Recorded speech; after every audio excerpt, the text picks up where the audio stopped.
warahmatullahi wabarakatuh. Oke, ini adalah video untuk penunjang mata kuliah Sistem Basis Data. Nah, di video kali ini saya akan membahas tentang DBMS. DBMS adalah singkatan dari Database Management System. Sebelum saya menjelaskan tentang DBMS, saya akan menjelaskan dulu tentang siklus hidup pengembangan sistem. Nah, siklus hidup pengembangan sistem ini definisinya adalah suatu proses tradisional untuk melakukan suatu pengembangan sistem informasi. Dan ini dinamakan dengan siklus hidup pengembangan sistem. Atau dengan kata lain, bahasa Inggrisnya adalah System Development Life Cycle atau disingkat dengan SDLC. Nah, SDLC ini atau siklus hidup pengembangan sistem ini akan ada bagan-bagannya, dan bagan-bagan yang sudah ada sampai saat ini terdapat berbagai macam bentuk ya, gitu. Walaupun mungkin nanti tujuannya sama, maksudnya sama, tetapi alurnya memang agak sedikit berbeda gitu ya. Oke, seperti yang Anda lihat di slide saya ini adalah System Development Life Cycle, salah satu bentuk System Development Life Cycle atau SDLC yang menurut saya ini sangat lengkap, rinci, kompleks seperti itu ya. Saya bilang rinci karena bisa Anda lihat di sini poin-poinnya ada banyak gitu ya. Di sini ada 7 poin. Pertama, mulai dari identifikasi proyek dan seleksi. Yang dilakukan pada tahap ini dalam SDLC adalah tujuannya untuk memahami awal dari suatu situasi bisnis.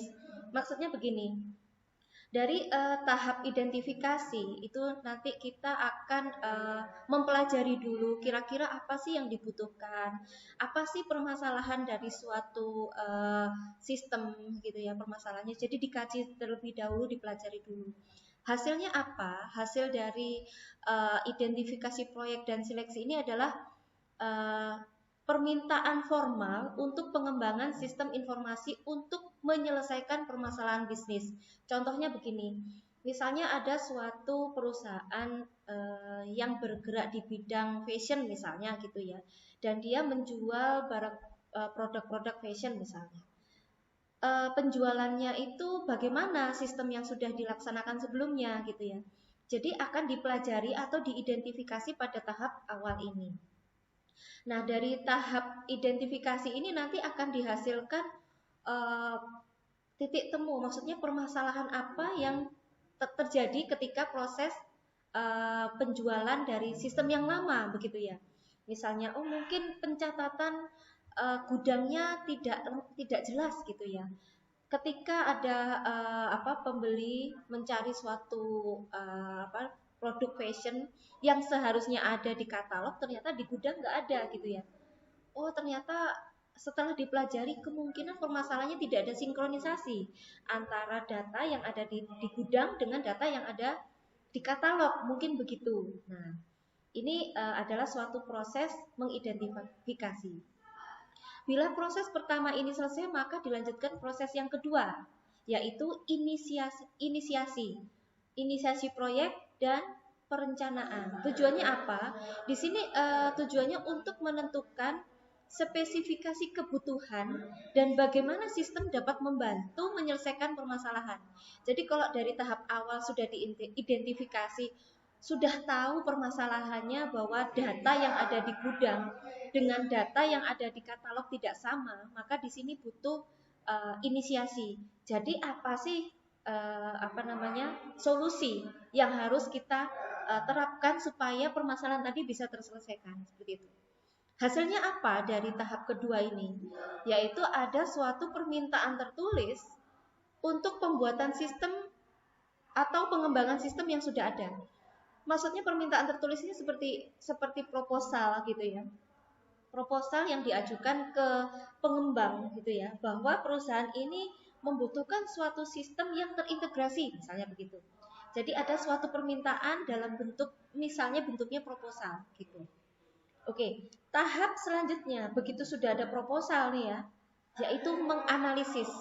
Dari analisis ini tujuannya adalah untuk menganalisis suatu bisnis untuk menspesifikasikan dan menstrukturkan kebutuhan pengguna dan menyeleksi fitur sistem yang lain.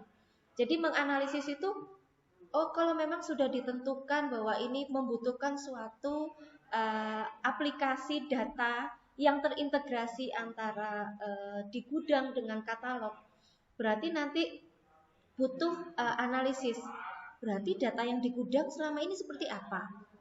Kemudian nanti harus dibagaimanakan supaya bisa terintegrasi dengan yang di katalog. Yang di katalog harus dirubah bagaimana? Itu dianalisis. Kemudian setelah dianalisis sudah ketemu konsepnya begitu ya. Baru tahap keempat adalah perancangan logika. Di sini perancangan logika adalah tujuannya untuk mendapatkan dan menstruktur kebutuhan sistem secara keseluruhan. Secara keseluruhan ya. Saya mengatakan keseluruhan karena sistem ini harus diawali dari proses awal gitu ya. Misalnya kalau ini masalah penjualan fashion gitu ya, berarti produk-produk fashion itu harus diinputkan dulu.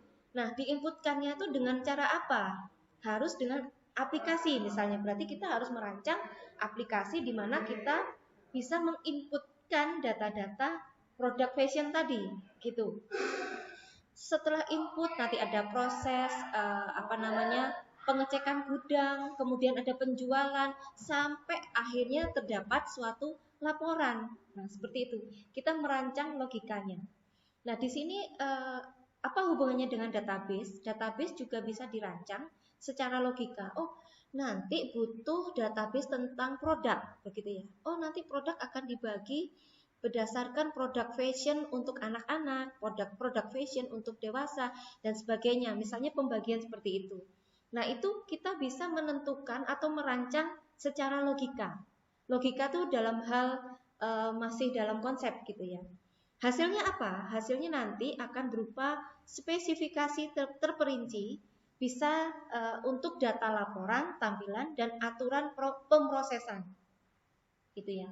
Nah, kemudian di tahap yang kelima nanti akan ada tahap perancangan secara fisik. Kalau tadi sudah secara logika, maka selanjutnya secara fisik. Kalau tadi sebelumnya secara konseptual, maka selanjutnya harus secara fisikal gitu ya. Tujuannya untuk mengembangkan sistem spesifikasi teknologi. Dan nanti hasilnya adalah suatu struktur program dan bisnis data, perencanaan struktur secara fisik. Jadi kalau tadi sudah dirancang secara konsepnya, secara logikanya, maka di sini akan dirancang secara fisik. Fisik itu dalam arti kita benar-benar membuat, sudah bukan dalam bentuk rancangan atau gambar lagi, tetapi sudah membuat, di mana rancangan ini bisa kita buat dengan DBMS yang akan kita bahas nanti gitu ya. Kemudian selanjutnya ada tahap implementasi. Kalau sudah selesai perancangan fisik, kita akan melakukan implementasi. Tujuannya adalah kita akan menuliskan suatu program, membuat basis data, menginstal, kemudian menguji sistem. Nanti hasilnya adalah suatu program yang terdokumentasi. Seperti itu. Nah, kalau sudah terimplementasi, maka selanjutnya adalah tahap maintenance atau bisa disebut dengan pemeliharaan. Tujuannya adalah untuk memantau kegunaan atau fungsi sistem, dan hasilnya nanti bisa kita lakukan audit sistem secara periodik gitu. Nah, ini nanti bisa Anda lihat panahnya ini kan ada yang dari bagian satu ke bagian lainnya turun, kemudian ada bagian ke satu ke lainnya naik lagi, turun naik dan turun naik. Maksudnya di sini pemrosesan ini bisa dilakukan masuk ke tahap berikutnya. Jadi misalnya dari tahap identifikasi ke tahap berikutnya inisiasi. Tetapi ketika kita melakukan tahap inisiasi, sekiranya masih ada yang kurang, yang belum diidentifikasi, kita bisa kembali ke atas, kembali ke proses identifikasi. Begitupun dengan yang lainnya. Setelah dari inisiasi mau proses ke analisis, sekiranya di analisis ada yang belum diinisiasi, bisa kembali ke atas lagi. Ini khusus untuk SDLC yang ada di slide ini. Nah, ada lagi SDLC yang sedikit berbeda. Nah, SDLC yang Anda lihat pada slide berikut ini adalah SDLC yang sebenarnya sama dengan SDLC sebelumnya. Hanya saja di sini digambarkan secara garis besar atau secara global saja. Oke, saya jelaskan ya. Di sini hanya ada 4 tahap. Kalau yang sebelumnya ada 7 tahap, di sini ada 4 tahap. Kita perkecil gitu ya. Yang pertama ada tahap analisis sistem. Analisis sistem ini meliputi studi kelayakan dan analisis kebutuhan. Kalau sebelumnya ada identifikasi, ada inisiasi, dan ada analisis. 3 hal ini terpisah dalam tahap-tahap yang berbeda. Tetapi di slide ini digabung menjadi satu tahap yang kita sebut dengan analisis sistem. Rinciannya ada studi kelayakan, ada analisis kebutuhan. Setelah kebutuhan sistem terpenuhi sudah sesuai, maka kita bisa lanjut ke tahap berikutnya, yaitu desain sistem. Kalau di gambar sebelumnya, desain sistem di sini dinamakan dengan perancangan, yaitu langkah atau tahap keempat dan kelima. Di situ ada perancangan logika dan perancangan fisik. Kalau di SDLC yang ini hanya ada dalam satu tahap yang kita sebut dengan desain sistem, di mana di sini akan dilakukan perencanaan baik secara konseptual maupun secara fisik. Nah, jika desain sistem ini dirasa ada yang masih kurang, belum dianalisis kebutuhannya atau belum ada studi kelayakannya, bisa kembali ke atas lagi, yaitu melakukan perubahan lingkup atau kebutuhan. Jika sudah cukup, kita bisa kembali lagi ke desain sistem. Sampai tahap perencanaan konseptual dan perencanaan fisik ini telah usai, telah cukup gitu ya. Kalau dirasa sudah cukup, kita bisa langsung ke proses selanjutnya, yakni adalah implementasi sistem. Di mana implementasi sistem ini kita sudah menghasilkan suatu desain sistem yang valid. Di sini di tahap ketiga kita akan melakukan pengkodingan atau pemrograman, kemudian akan melakukan pengujian konversi. Nah, jika pada tahap ini masih ada yang belum selesai desainnya, kita bisa langsung kembali ke atas. Kenapa? Karena mungkin ada kesalahan atau masalah yang yang tidak memungkinkan untuk implementasi dilaksanakan. Jadi nggak bisa diimplementasi karena ada hal-hal yang belum terselesaikan di bagian desain. Begitu desain sistem, kita lanjutkan implementasi lagi sampai implementasi ini selesai. Begitu implementasi selesai, kita bisa tahap yang terakhir, yang keempat, yaitu sistem siap beroperasi secara mandiri. Melakukan operasi dan pemeliharaan. Apabila dalam proses operasi dan pemeliharaan masih ada implementasi yang kurang lengkap atau ada permintaan baru, bisa kembali ke atas lagi. Jadi ini panahnya mirip dengan SDLC yang sebelumnya ini, hanya saja perbedaannya dia tahapnya diperkecil atau dipersingkat menjadi 4 tahap. Masih banyak lagi gambar-gambar bagan development life cycle, sistem development life cycle, atau saya singkat dengan SDLC ya.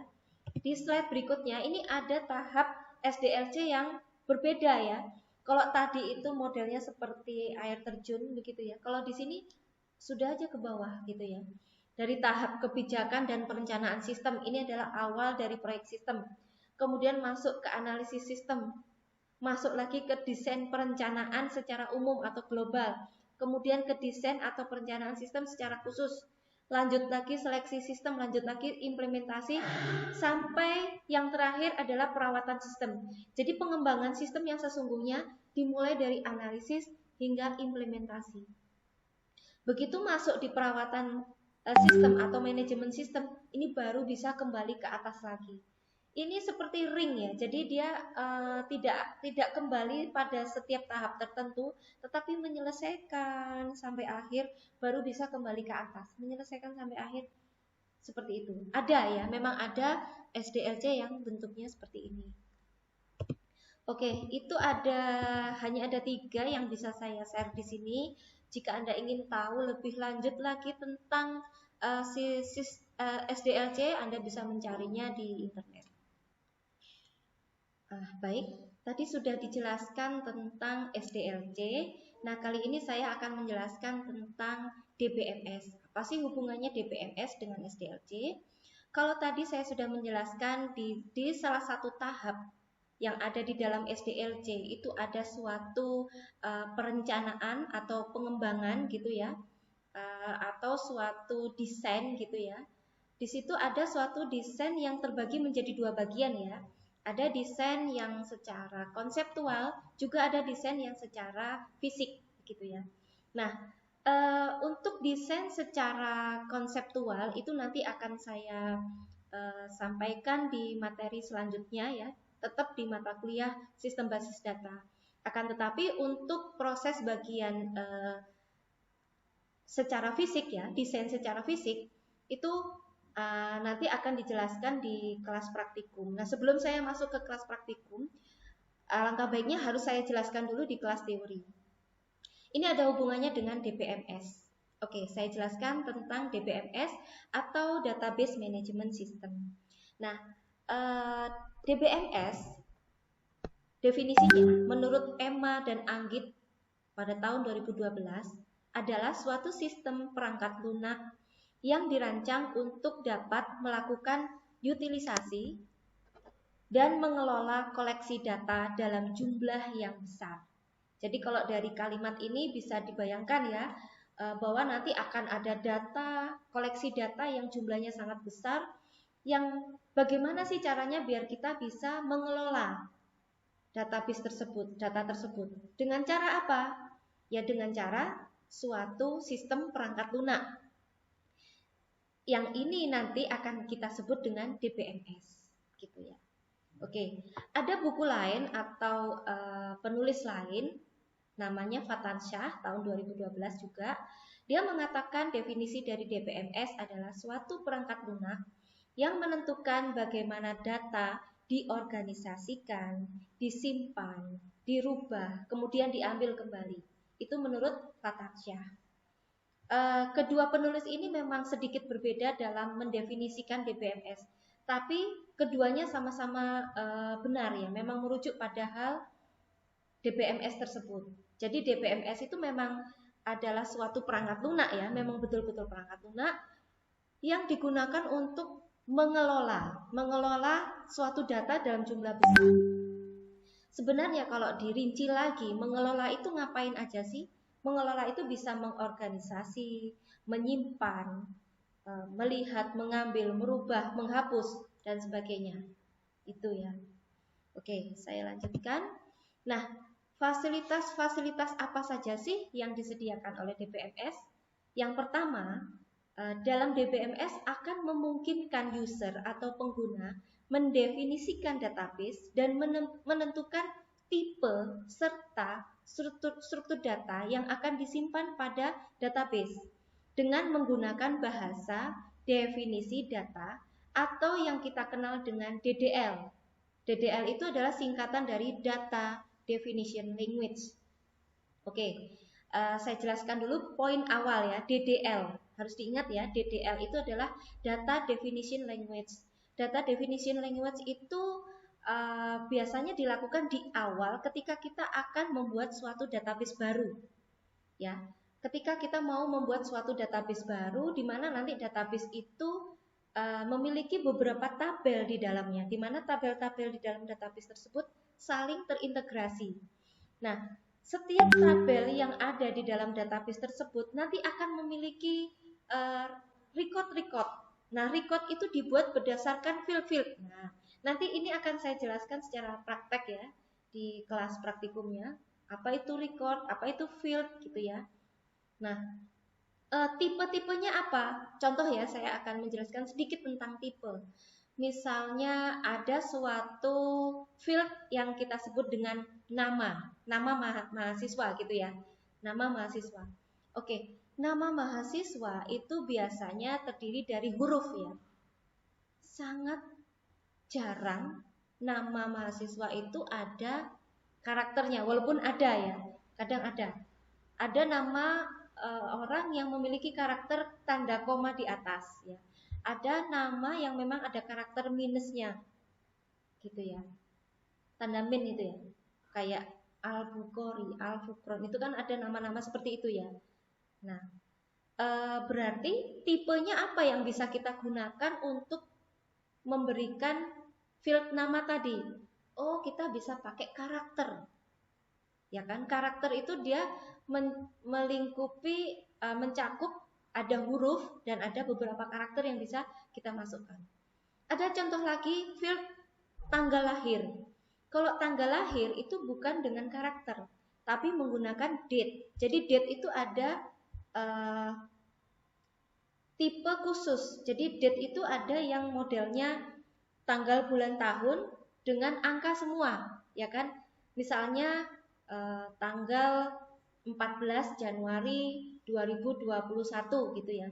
Kalau kita menggunakan tipe tanggal yang menggunakan angka, kita biasanya menuliskannya 14 gitu ya. 01 20 21.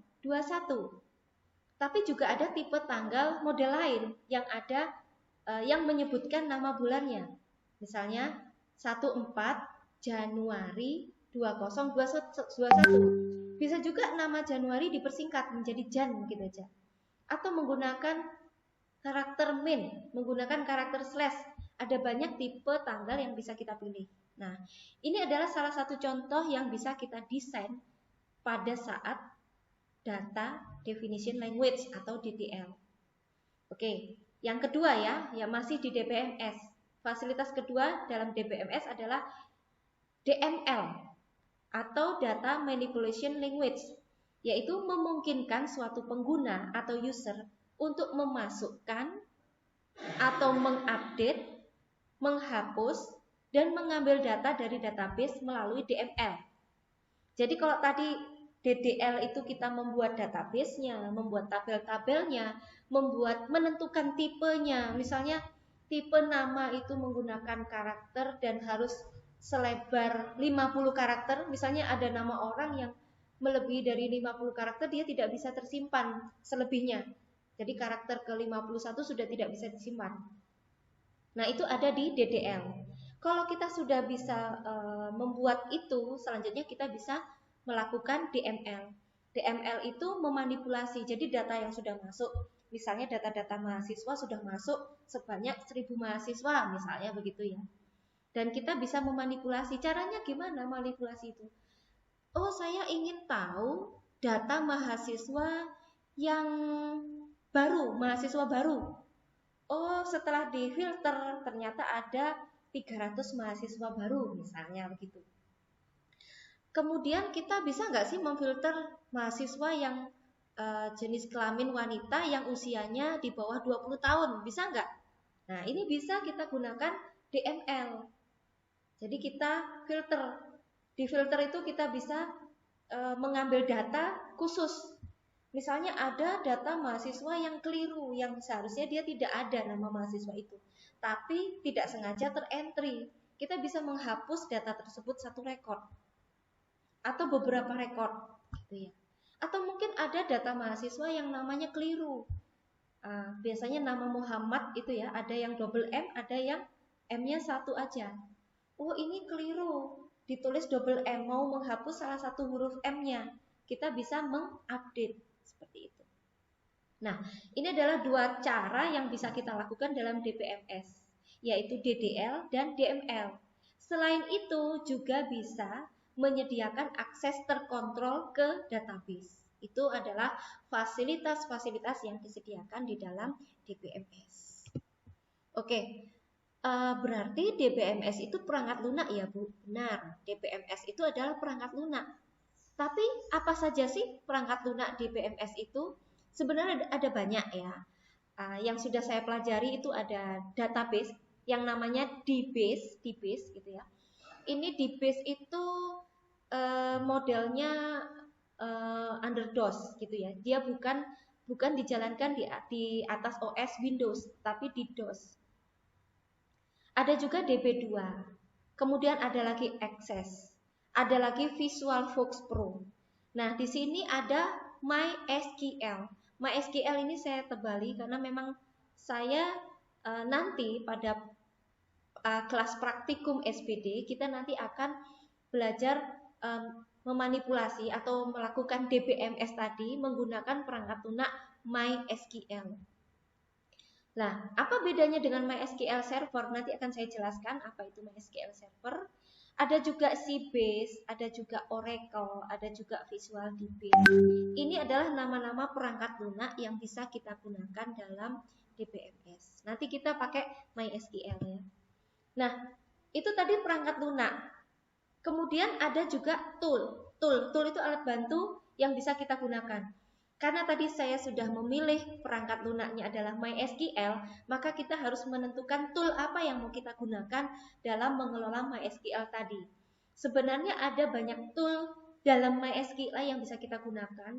Ada Workbench, ada Navigate, ada SQL Pro, ada PHP MyAdmin, ada MySQL Query Browser, dan masih banyak lagi tool-tool lain yang bisa kita gunakan dalam MySQL. Tapi di sini nanti dalam praktek sistem basis data nanti kita akan menggunakan tool Navigate ya. Nanti akan saya ajari mulai dari instalasinya ya, jangan khawatir. Tampilan Workbench itu seperti ini ya, bisa Anda lihat di sisi sebelah kiri ya, sisi sebelah kiri ada seperti folder gitu ya. Di situ kita bisa melihat folder yang sudah kita buat. Di dalam salah satu folder itu nanti ada tabel apa saja, view-nya apa saja gitu ya. Nah, yang di sebelah kirinya, di situ ada atas ya, kiri yang bagian atas, itu tempat di mana kita bisa mengetikkan query. Query itu nanti saya jelaskan apa sih definisi query ya, nanti akan saya jelaskan. Nah, di bagian bawah ini adalah kalau kita mau melakukan apa terhadap query yang sudah kita buat gitu ya. Ini tampilan Workbench. Nah, ini Navigate yang akan kita gunakan nanti gitu ya. Di sini Navigate tampilannya seperti ini. Nanti akan saya jelaskan secara detail di kelas praktikum ya. Kemudian ada juga SQL Pro. Sebenarnya semua hampir mirip ya. Pasti yang di sebelah kiri itu adalah tempat di mana tabel-tabel yang sudah kita buat itu bisa kita lihat di situ ya, berupa folder gitu ya. Dan yang di sebelah kanan selalu tempat di mana kita bisa mengetikkan query-nya dan hasilnya gitu. Tadi SQL Pro dan yang ini adalah PHP MyAdmin ya, mirip semua ya, hanya sedikit berbeda. Ini ada juga MySQL Query Browser. Kalau ini sedikit berbeda, untuk melihat foldernya ada di sebelah kanan kalau ini ya, dan data yang sudah kita hasilkan itu ada di sebelah kiri tengah ya, dia besar datanya.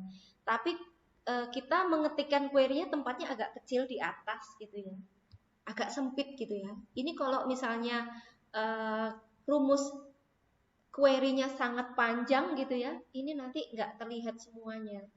Oleh karena itu saya lebih memilih yang Navigate ini ya, nanti akan lebih luas tampilannya. Oke, tadi saya juga menyinggung masalah SQL Server ya. Tadi ada SQL Server dan di sini ada Web Server. Saya jelaskan dulu tentang Web Server sebelum saya menjelaskan tentang SQL Server. Web Server merupakan suatu perangkat lunak dalam server yang berfungsi untuk menerima permintaan atau request berupa halaman web melalui HTTP atau HTTPS dari klien yang kita kenal dengan browser web dan mengirimkan kembali atau memberi respon hasilnya dalam bentuk halaman-halaman web yang umumnya berbentuk dokumen HTML. Jadi kalau Anda sudah dapat materi kuliah tentang saya lupa itu ya namanya apa, yang ada servernya, kemudian ada penggunanya, banyak penggunanya yang meminta ke dalam satu server. Nah, itu seperti ini ya. Oke, ada banyak macam-macam web server. Nah, ini ya. Saya sebutkan ada dua jenis ya yang saya pelajari. Ada XAMPP-X. Kok ada X-nya sih gitu ya? X ini sebenarnya mewakili 4 sistem operasi yang bisa kita gunakan. Ada sistem operasi Windows, Linux, macOS, dan juga Solaris. 4 OS ini bisa kita gunakan menggunakan web server yang kita sebut dengan XAMPP-X. Nah, kemudian dari XAMPP-X ini apa saja sih yang bisa kita gunakan database-nya gitu ya? bisa Apache, bisa MySQL, bisa PHP, bisa Perl. Nah, tadi kan saya nyebutin MySQL server. Nah, ini di sini. Kemudian ada juga yang kita sebut dengan WAMP. Kalau WAMP itu khusus di Windows saja. Makanya dia singkatannya dari Windows, Apache, MySQL, PHP. Nanti kita pakai yang XAMPP X ya. Oke, tampilan XAMP atau saya nyebutnya exam gitu ya. Seperti ini.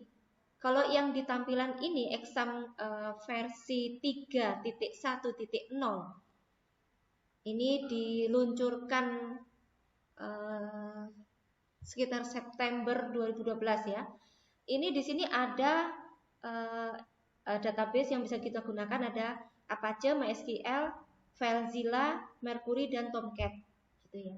Kalau menggunakan tinggal klik start aja, udah gitu aja. Mudah sekali ya.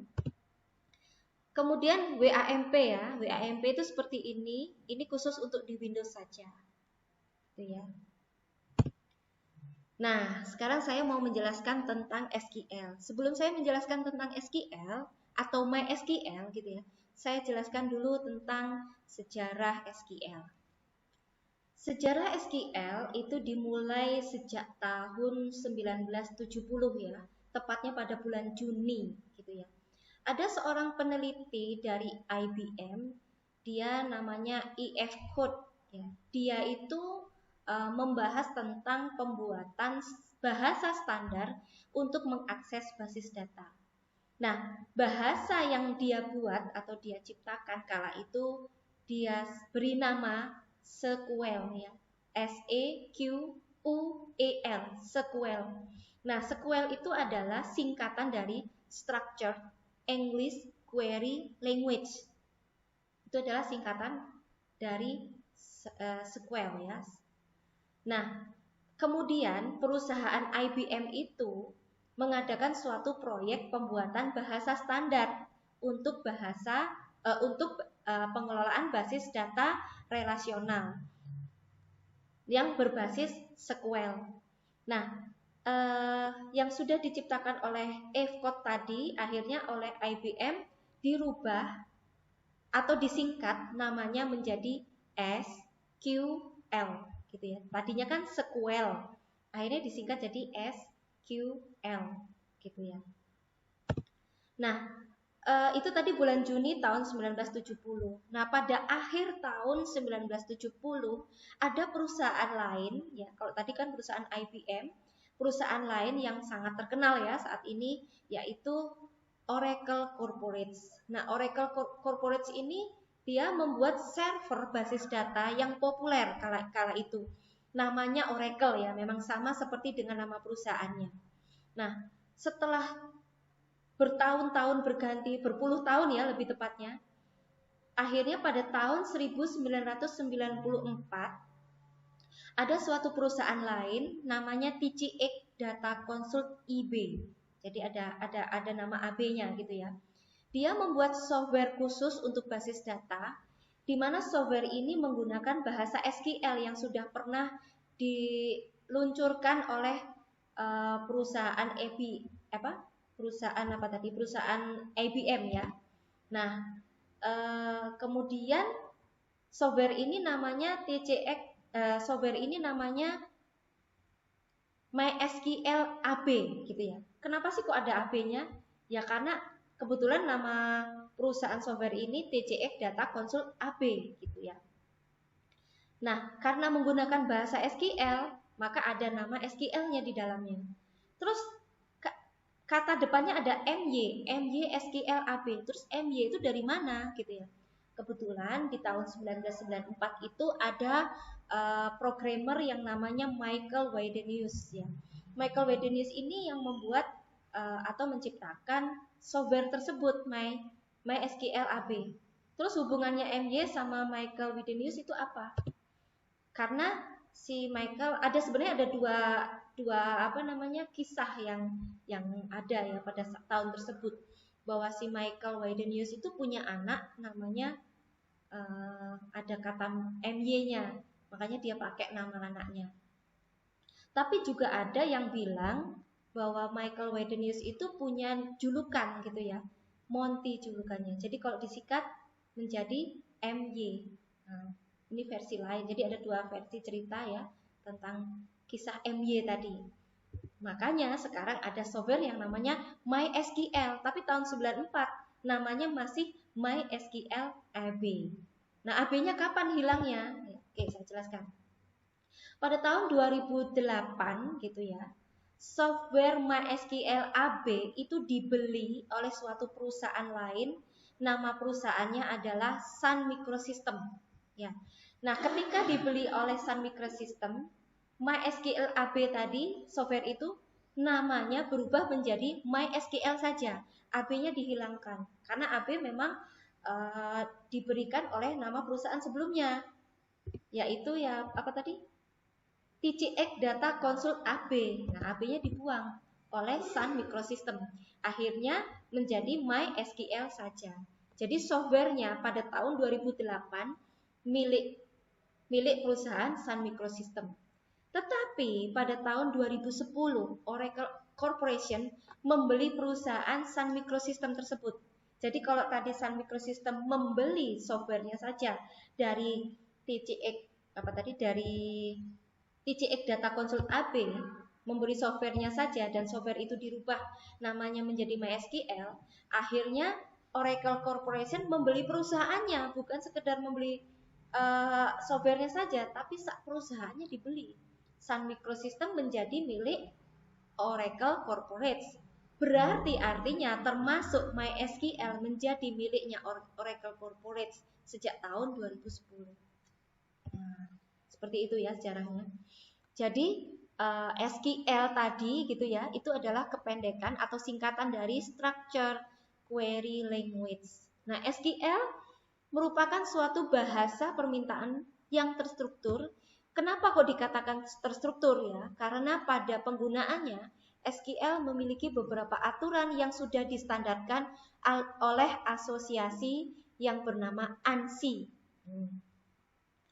SQL yang disingkat dari kata Structured Query Language ini adalah sebuah bahasa yang digunakan untuk mengakses data dalam basis data relasional. Jadi sampai saat ini bahasanya namanya SQL. Bahasanya loh ya, jangan sampai keliru. Bahasanya namanya SQL. Nah, kalau softwarenya sudah menjadi milik Oracle Corporate namanya MySQL, itu nama softwarenya. Kalau SQL nama bahasanya, gitu ya. Toolnya MySQL, rencana kita nanti akan menggunakan tool Navigate, gitu ya. Oke, saya jelaskan tentang tujuan SQL. Tujuan dari pemakaian SQL dalam menyelesaikan tugas-tugas yang berkaitan dengan database.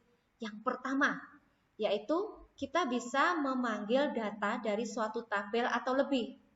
Kita mau manggil data dari satu tabel saja bisa. Atau lebih itu maksudnya ada beberapa tabel yang saling terintegrasi, terus kita panggil. Bukan berarti kita manggil bersamaan, tabelnya sendiri-sendiri muncul, enggak gitu ya. Nanti akan ada salah satu tekniknya gitu ya, yang bisa kita panggil dari berbagai tabel muncul dalam satu tampilan gitu ya. Itu nanti prakteknya akan kita lakukan di kelas praktikum. Kemudian tujuan SQL adalah bisa memanipulasi data. Manipulasi data itu bagaimana sih? Yang seperti tadi saya bilang, kita ingin menampilkan data yang laki-laki saja. Kita ingin menampilkan data nama orang yang huruf depannya B saja, misalnya begitu. Nah, itu merupakan proses manipulasi data. Terus yang ketiga, tujuan SQL adalah mendapatkan ringkasan dari informasi. Ringkasan itu kita nggak perlu melihat keseluruhan isi tabelnya. Kita bisa melihat misalnya 10 teratas gitu, atau 100 teratas gitu, atau 100 terakhir dan sebagainya. Nah, tujuan SQL yang keempat adalah kita bisa membuat, memodifikasi ataupun menghapus tabel. Lalu yang terakhir kita bisa membuat atau menghapus indeks. Nah, indeks itu apa lagi? Nanti akan dijelaskan di kelas praktek ya. Oke, demikian tadi penjelasan saya tentang DBMS, kemudian SDLC sampai SQL dan MySQL ya. Sekian dulu pertemuan kita kali ini. Nanti akan kita lanjutkan ke video selanjutnya ya. Video selanjutnya nanti akan saya bahas tentang dasar IRD ya. Kita akan membahas tentang entitas dulu ya. Oke. Sekian, terima kasih. Wassalamualaikum warahmatullahi wabarakatuh.